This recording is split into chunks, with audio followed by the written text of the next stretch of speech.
Hi, this is Kate Magic, and you're listening to the Raw Living podcast. Raw Living is Europe's leading raw foods and superfood supplier, and I founded the company back in 2002. In this interview series, I'm talking to some of the people behind the brands that we offer on our shop to find out what exactly is the ethos behind the company. Not just the ingredients that they use and the processes that they use to create the end results, but I'm asking them other questions like how do they show respect for the environment? How do they treat their workers and their relationship to the farmers who grow the crops? All the companies that we work with are putting huge amounts of dedication and commitment into creating products that are benefiting not just you, but also the whole ecosystem, the planet, the people. And with this series, I'm hoping to show insights into that. When you're shopping with these companies, you're really not just investing in your health, you're truly investing in a better world for us all.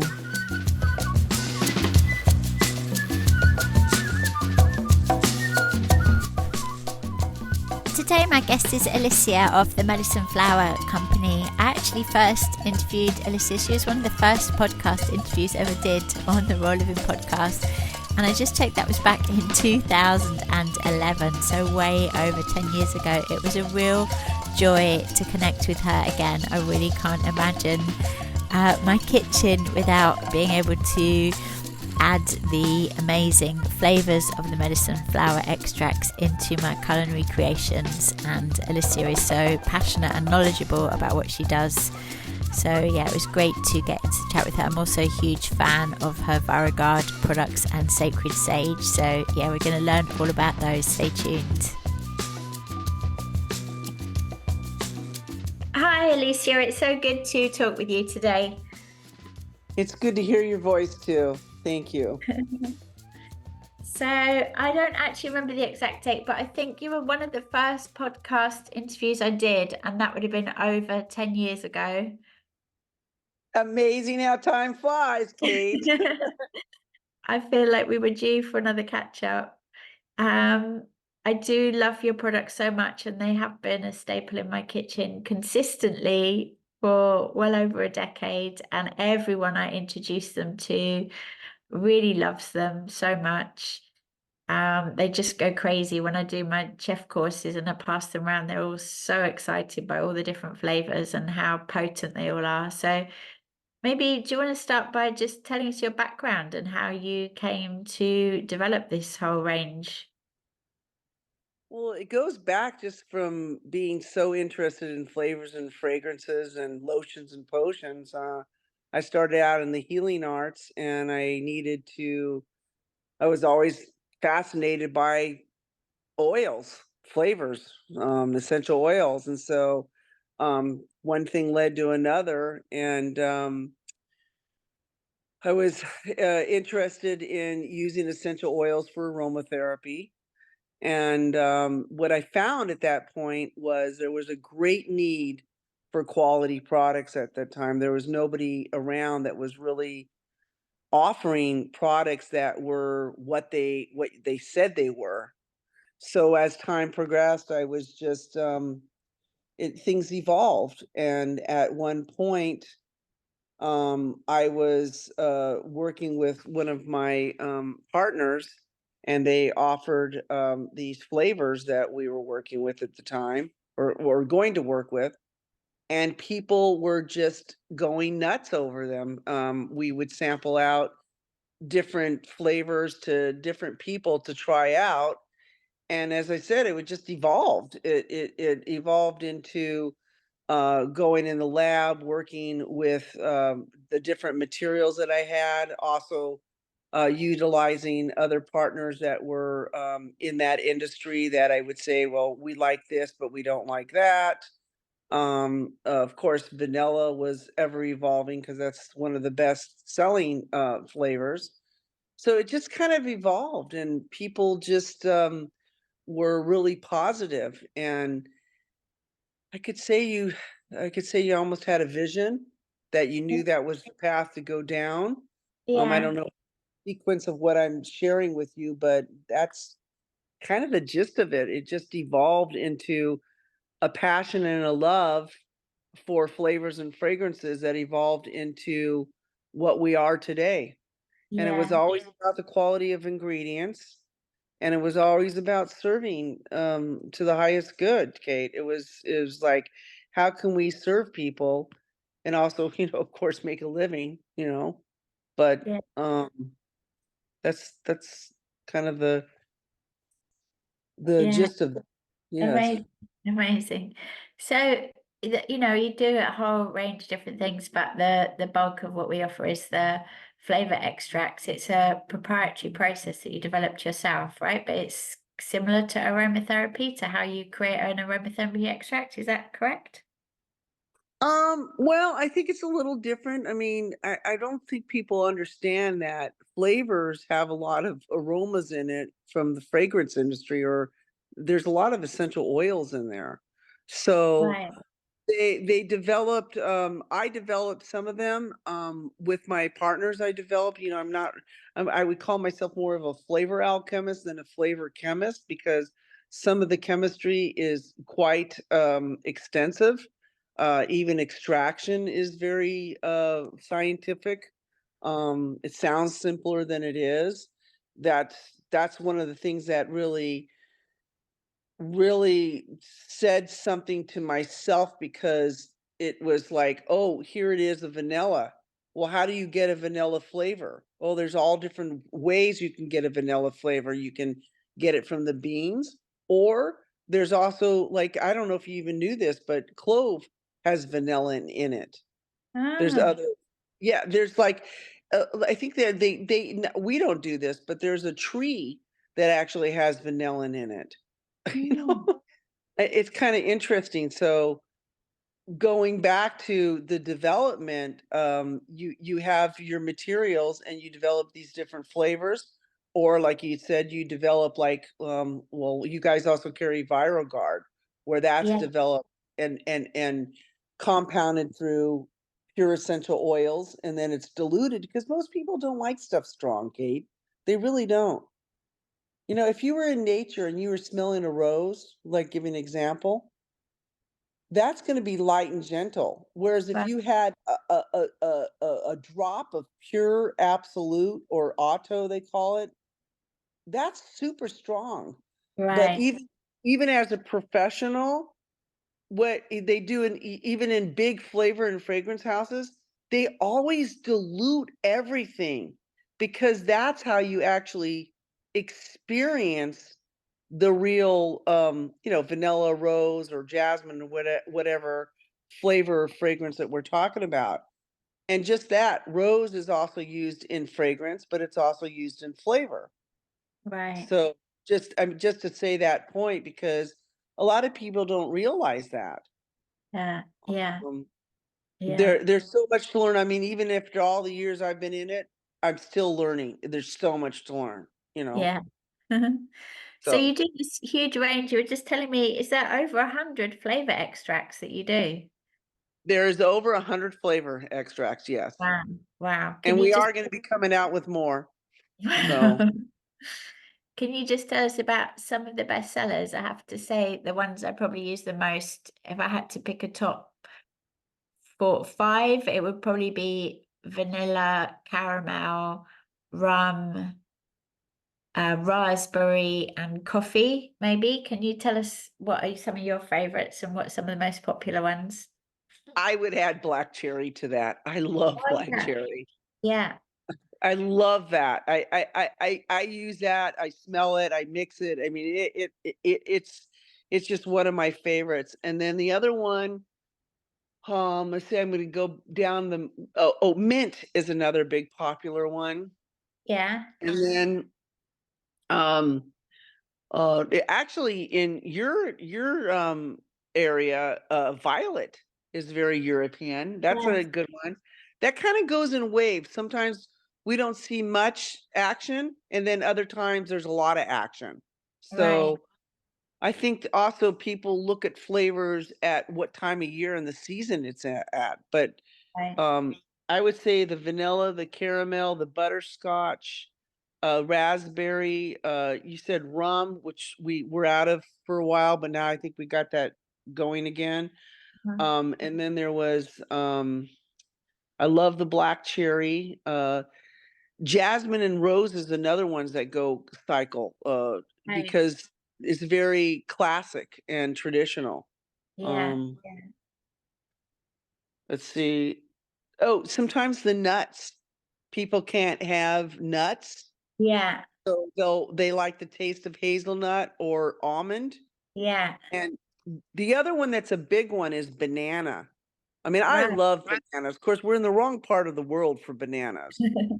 But, depending on, especially with your clientele, they might have, there's too much sugar in it or too many Yeah. carbohydrates.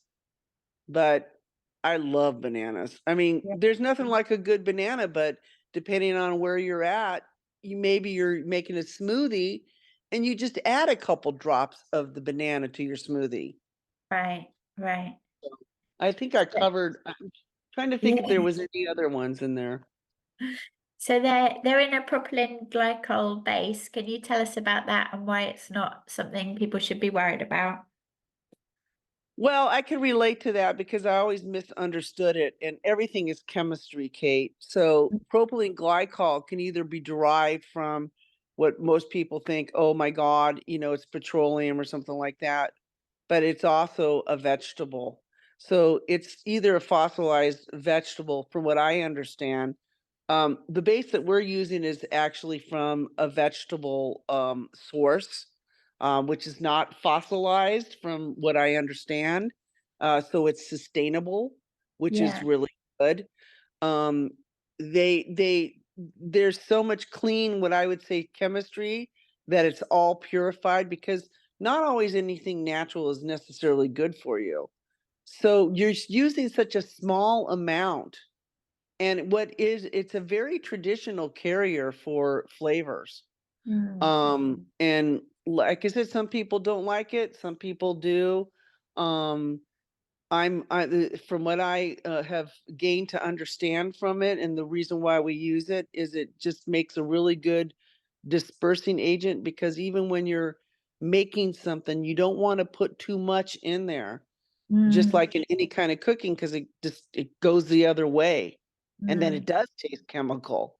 Mm. It's in these concentrations, you have to think about it. If you think about it, you're taking a hazelnut or you're taking a strawberry, and you're trying to break it down into having that odor and flavor profile, but you want it to last too. So you don't want Mm. to have any bacteria or anything like that.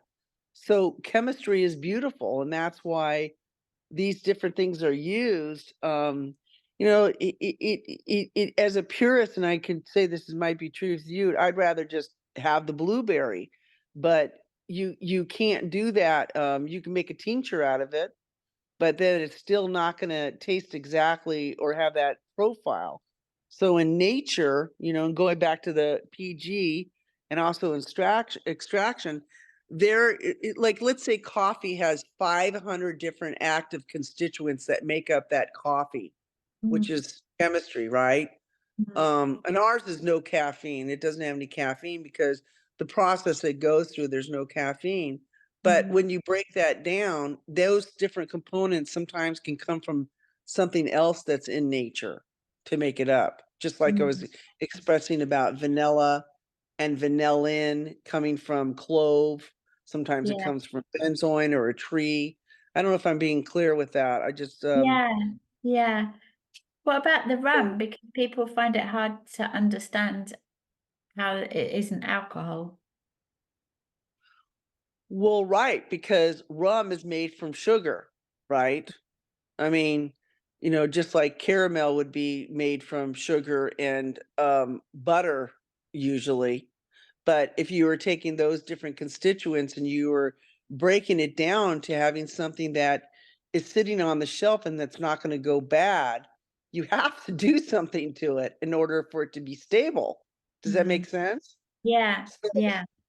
When people think, "Oh, you're squeezing a strawberry," or you're the rum might have a little alcohol as a preservative in there, because it's also a solvent, meaning that solvent is not necessarily negative. You have to have a solvent in order to extract those constituents from whatever material you're doing. Uh-huh. So, and the only solvents that usually they use for extraction, generally speaking, and it's more in depth than what we're talking about, is like alcohol or water or carbon dioxide. Um, I think they also do cold pressing, just depending on, if it's an orange. Sometimes they'll take orange oil and they'll distill it. Sometimes they'll cold press it. So it just depends on what the material is. But going back to your original question in this long dissertation I was just giving, propylene glycol is a water soluble base, and it does give the ability to go into multitudes of applications, because and you only need a couple drops. Yeah. So does does that answer your question on that? Yeah. Yeah, it Yeah. does. Can you clarify for the strict vegans about the caramel and the butterscotch are derived from dairy, right? Well, so again, going back into nature, a butter would be made up of these different constituents. Well, when they extract from, let's say, butter, they're also doing all these different things that purify it to where it actually is lactose free and there is no butter in it. Does that Mm. make sense? Yeah, So yeah, it would be considered vegan because of the process to which they're removing those constituents that would be considered that. yeah, Like an example, the same thing with coconut oil and removing the carbons to make MCT oil. Does yeah, that make sense? Yeah. yeah, yeah, yeah. So, let's talk about the Varigard range because I really love that, and it came out at just the perfect time in 2020. I always have the spray on me, especially when I'm traveling, like on an aeroplane or a long train journey, and I use the essential oil for so many different things. Can you tell us a bit about that formulation and what it's good for? So that was actually around before 2020 because it was more of like our human bodies are amazing. And so giving it the right tools gives it the right, um I guess, pathway to heal itself or to fight off viruses or bacteria. And the essential oils that were used in the viral guard are actually traditionally used for antiviral or antibacterial. So maybe in ancient times they might have not had essential oils, but they would burn rosemary or oregano. Mm, So it evolved for having a way to tell our immune systems, "Whoa, wait a second, I need you to protect me from mm, anything." I mean, of course, our bodies are gonna do that anyways, but it just helps to boost it. It's just like adding a flavor, it's gonna boost your banana or your blueberry. So you're boosting it to say, I don't wanna have a chance of, being exposed, or if I am exposed, help protect me. So it kind of evolved out of tradition that it was, basically an antibacterial, antiviral blend that I work to have it smell good too. Because mm, sometimes things are medicinal and they don't smell good, and then you don't. I know how I am. I don't want to use it if I don't like the smell of it. Um, so that's kind of how it evolved, and then, of course, when 2020 happened, I took that basic, original formula and I made it into different offerings like orange or lavender, 'cause and all that was putting more orange into the basic formula so that it smelled more orangey than herbal, if that's what I did, so. I love the smell though of the pure Varigard. What are some of the uses that people recommend doing with it? Gee, you could actually use it for cleaning surfaces. Uh-huh. I spray it on uh, my steering wheel. I'll spray it on the door handle, even if I'm the only one. Sometimes we'll use it and we'll spray down the phones. Mm, We'll anything that's used that's people coming in and out, we'll spray that. If I'm anytime I come out of a public area, I'll spray it on my hands or I'll put a mm, little on my hands. If I'm going on a plane and it's in whether it's in the spray or if it's in the oil, I'll put a little tiny smelling sample right underneath my nose, so I'm smelling that. So it's mm, basically signaling to my brain that this is going to protect me. I'm not going to get sick, right? Especially on the planes. Um, uh, let's see what else. Oh, I'll put it on my wrist too. It's mainly smelling it. So you're also putting it on surfaces where possibly other people, at different times of year, there's more virus I'd say exposure than other yeah, times. yeah, So I just tend to use that when I go out, or I feel like I'm coming down with something. uh-huh, If I feel like it, I very rarely get anything, but sometimes you get a little down, like maybe you didn't sleep good or you're working really hard. Um, um, so I'll spray that on my hands. I use it a lot on my hands. I'll spray it on my hands and I use it a lot on the steering wheel. That's mm, mostly my application. And then if mm, I'm using the oil, I don't know if you got the roll on, but I will put a little bit, like I said, underneath the nose and I'll put a little bit on my wrists. right. Oh, and another thing I've done, Kate, is I've actually, if I felt something in my chest, I would actually spray it on my chest too, or rub it on Mm, my chest. right. So. Yeah, I use it in the sauna. Oh, in the sauna, I've never tried that one, I'm gonna try that. Yeah. And I make a body scrub, like a home body scrub. I put it in that as well. Oh, that sounds wonderful. Mm. Yeah, oh, Uh, you're doing salt and sugar with it then, right? yeah, salt and coffee I do. Uh-huh. Yeah, That yeah. sounds really nice. It is, yeah. So That I think it's like I think people can get creative, but I think using it and smelling it is what really helps to protect. It's yeah, just prevention, yeah. yeah. The other range that you do that I really love is the sage, the sacred sage. Can you tell us about that? I've been making that a long time. The first time I ever extracted the white sage, because it is the real white sage, was actually on my birthday at Mount Palomar down in Southern California. Mhm. And to this day, it's a little bit of alchemical. There's always some of the original formula that goes back to 89 or 90. That's how long Wow, I've been making that. wow. When I'm making it, I still make it in small batches because I feel like it deserves the energy that it was created for, basically clearing and purifying. Because there's a lot of traditional herbs in there. And it's not the common sage, it's the white sage that generally comes from Southern California. Um, and it was just something that evolved because people were having a hard time breathing or in public areas, public gatherings, they wouldn't let you burn sage because of fire considerations. So Yeah, it evolved into, well, how about if we have something that we can spray that's smokeless that you can use without having to be concerned about um, not being compliant to fire marshal or something, or the yeah, fire marshal.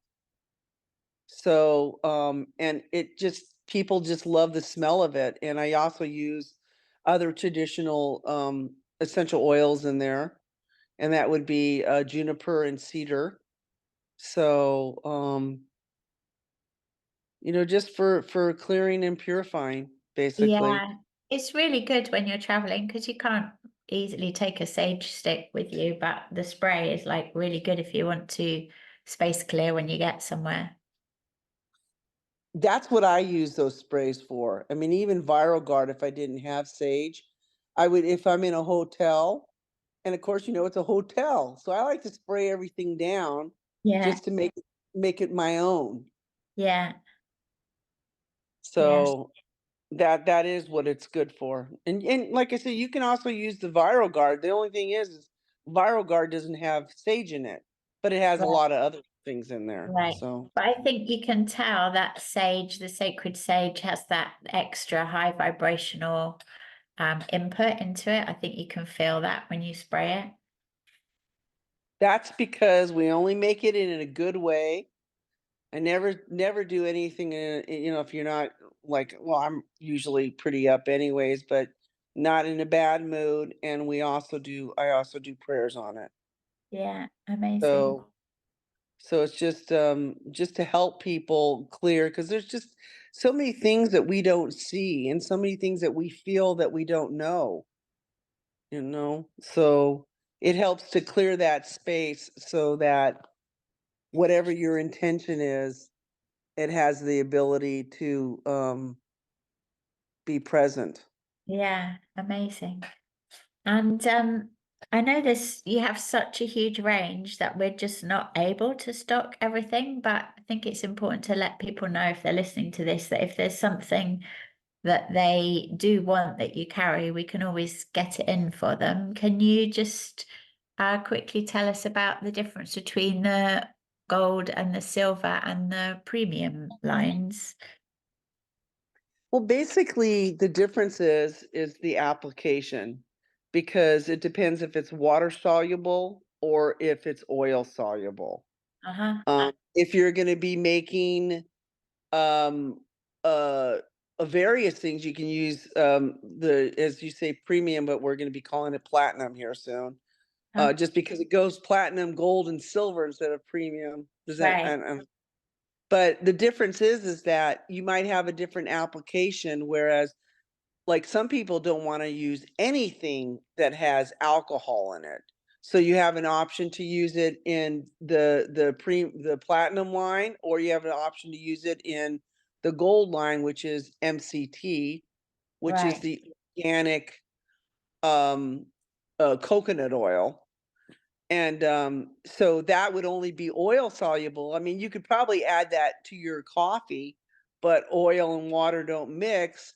So it might be better to put it in your raw desserts or your smoothies because it would mix better. Actually, Right. you can use any of those in your smoothies, all three of them. So I think number one, it's your application. What are you doing? And two, it's also your preference.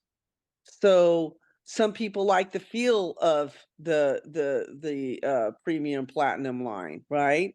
Some people don't want any alcohol in it, so they're not going to use the silver line, but they're Yeah. going to either go to the gold. So it's really a preference and application. And I know that you've been carrying the premium line, and I think that prior to us talking here, I think that it might just maybe select a few in the alternatives and see how that goes, because you literally can bring any of those in for anybody in any quantities if somebody wants it. Yeah. Yeah. Brilliant. And Well, also to mention that that you're also offering the flavors to go into somebody's at home, but they can also get larger quantities if they want to do manufacturing, yeah. so Well, that they can call you guys about that. yeah, it's perfect for that, right? Exactly. Mhm. So we have Mm. a lot of people that they'll be making, let's say example, raw cakes at home, and then all of a sudden they go in business and they go from a half an ounce to a kilo. Well, Right. get that volume from you. And if you don't have the flavors in stock, then we can always send it to you. And it's Yeah. not that hard because we're Yeah. always sending you stuff. Yeah. Wow. So I've lost count now, but I think I've been using them for a dozen years, like I definitely over a decade, and I'm sure I'll be using them for decades more to come. So thank you so much for creating such a special and comprehensive range. I can't imagine my raw cuisine without being able to use the medicine flavor extracts. I really appreciate it, Kate. That's what inspires me to keep going and to keep doing what I do is that people appreciate it and it really helps them. So, Brilliant. Alysia, thank you so much for your time today. all right. Thank you so much. Talk to you later. Thank you for listening. You can check out the products we've been talking about by visiting Raw Living, rawliving.co.uk. And if you haven't got an account already, then do sign up. You get £5 off your first order. And also, please do like, subscribe and share this podcast. It really does help.